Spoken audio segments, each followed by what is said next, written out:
మంచిర్యాల జిల్లా చెన్నూరులో బస్టాండ్లో వ్యక్తి మృతదేహం కలకలం రేపింది. గుర్తు తెలియని వ్యక్తి బస్టాండ్లో బస్సు ఎక్కి వాంతులు చేసుకుని స్పృహ తప్పి సీట్లో ఉన్నారు. అది చూసిన తోటి ప్రయాణికులు ఎంత పిలిచినా పలకడం లేదని అన్నారు. బాధితుడిని మోసుకుంటూ బస్టాండ్లో పడుకోబెట్టి వెళ్లిపోయారని తెలిపారు. కానీ అప్పటికే అతను చనిపోయి ఉన్నాడని పోలీసులకు సమాచారం ఇచ్చారు. ఘటనా స్థలానికి చేరుకున్న పోలీసులు కేసు నమోదు చేసి దర్యాప్తు చేపట్టారు. వికారాబాద్ జిల్లా తాండూరులో అంతర్జాతీయ యోగా డేని నిర్వహించారు. ఆర్యవైశ్య కళ్యాణ మండపంలో యోగా గురువులు ప్రవీణ్ కుమార్, అర్జున్ రెడ్డి మార్గదర్శకత్వంలో యోగా ఆసనాలు, సూర్య నమస్కారాలు, ప్రాణాయామం ఉత్సాహం చేశారు. ఈ కార్యక్రమంలో ప్రముఖులు, మహిళలు, యువకులు భారీ సంఖ్యలో పాల్గొన్నారు. ఎమ్మెల్యే కౌశిక్ రెడ్డి అరెస్టు విషయంలో సీఎం రేవంత్ రెడ్డి నిరంకుశ వైఖరిని బీఆర్ఎస్ కార్యనిర్వాహక అధ్యక్షుడు మాజీ మంత్రి కేటీఆర్ ఖండించారు. ఈ అరెస్టు దుర్మార్గమైన చర్య అని విమర్శించారు. సీఎం అక్రమాలు, మంత్రుల అవినీతిని ప్రశ్నిస్తున్నందుకు తప్పుడు కేసులు పెడుతున్నారు. పనికిరాని కేసులతో బీఆర్ఎస్ నేతల మనోధైర్యాన్ని దెబ్బతీయలేరు. హామీలు అమలు చేయలేక ప్రజల దృష్టి మార్చేందుకు దారుణాలు చేస్తున్నారు. తమ నేతలపై ఎన్ని అక్రమ కేసులు పెట్టినా అవి కోర్టులో నిలబడే అవకాశం లేదని వెల్లడించారు. ఫోన్ ట్యాపింగ్ విషయంలో బీఆర్ఎస్ ప్రభుత్వం చాలా కుటుంబాల ఉసురు పోసుకుందని కేంద్ర మంత్రి బండి సంజయ్ అన్నారు. ఇవాళ కరీంనగర్లో అంతర్జాతీయ యోగా డే కార్యక్రమానికి హాజరైన ఆయన ప్రసంగించారు.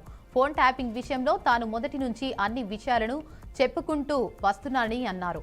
అందరికంటే ముందు ఆరోపణలు చేసింది తానేనని తెలిపారు. ప్రధానంగా ఫోన్ ట్యాపింగ్ హైదరాబాద్, సిరిసిల్ల కేంద్రంగా జరిగిందని ఆరోపించారు.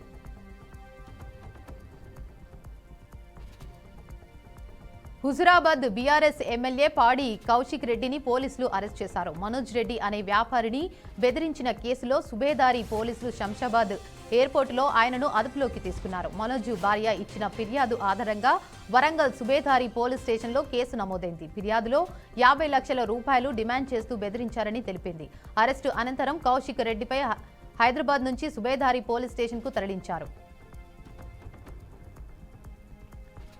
విశాఖలో యోగాంధ్ర నిర్వహణపై మంత్రి నారా లోకేష్ సంతోషం వ్యక్తం చేశారు. ఆంధ్రుల కోరికలను ప్రధాని నెరవేరుస్తున్నారని, ఆయనకు గిన్నిస్ రికార్డు కానుక ఇవ్వాలని యోగాంధ్ర నిర్వహించినట్లు తెలిపారు. ఆశించిన దానికంటే ఎక్కువ మంది యోగాంధ్రకు వచ్చారని అన్నారు. ప్రజల్లో వచ్చిన చైతన్యం వల్లే యోగాంధ్ర విజయవంతం అయిందని తెలిపారు. వృద్ధులు, విద్యాంగులకు కూటమి ప్రభుత్వం మరో గుడ్ న్యూస్ చెప్పింది. రేషన్ సరుకులు పంపిణీలో వృద్ధులు, దివ్యాంగులకు 5 రోజుల ముందుగానే ఇవ్వాలని ప్రభుత్వం నిర్ణయించింది. ప్రతి నెల 1వ తేదీ నుంచి 5 వరకు ఇచ్చే రేషన్ వారికి ముందు నెలల్లో 26 నుంచి 30 తేదీల్లో ఇవ్వనున్నారు. ఈ నేపథ్యంలో జులై నెల రేషన్ను ఈ నెల 26 నుంచి ఇంటికే అందించేందుకు అధికారులు విస్తృత ఏర్పాట్లు చేపట్టారు.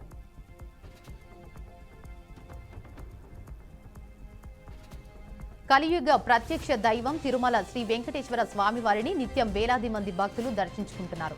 తిరుమల శ్రీవారిని దర్శించుకుంటే సకల పాపాలు హరించిపోతాయని భక్తులు విశ్వసిస్తారు. ఈ క్రమంలో నేడు తిరుమలలో భక్తుల రద్దీ ఒక్కసారిగా పెరిగింది. టోకెన్లు లేని భక్తులకు శ్రీవారి దర్శనానికి 24 గంటల సమయం పడుతుంది. కంపార్ట్మెంట్లోని నిండిపోయి శిలాతోరణం వరకు భక్తుల క్యూలో వేచి ఉన్నారు. నిన్న శ్రీ వెంకటేశ్వర స్వామి వారిని 76,181 మంది భక్తులు దర్శించుకున్నారు. భక్తులు తలనీలాలు సమర్పించారు. శ్రీవారి హుండీ ఆదాయం 4.88 కోట్ల రూపాయలు వచ్చిందని టీటీడీ అధికారులు వెల్లడించారు. విశాఖలో 11వ అంతర్జాతీయ యోగా దినోత్సవం జరిగింది. ఈ కార్యక్రమానికి ప్రధాని నరేంద్ర మోదీ ముఖ్య అతిథిగా పాల్గొని యోగాసనాలు చేశారు. అంతకుముందు మోదీ యోగా స్మారక పోస్టల్ స్టాంపు విడుదల చేశారు. 175 దేశాల్లో యోగా చేయడం సాధారణ విషయం కాదని అన్నారు. యోగా అనేది మానవతను పెంచే సామూహిక ప్రక్రియ అని తెలిపారు. గత 10 ఏళ్లలో కోట్ల మంది జీవితాల్లో యోగా వెలుగులు నింపిందని చెప్పారు.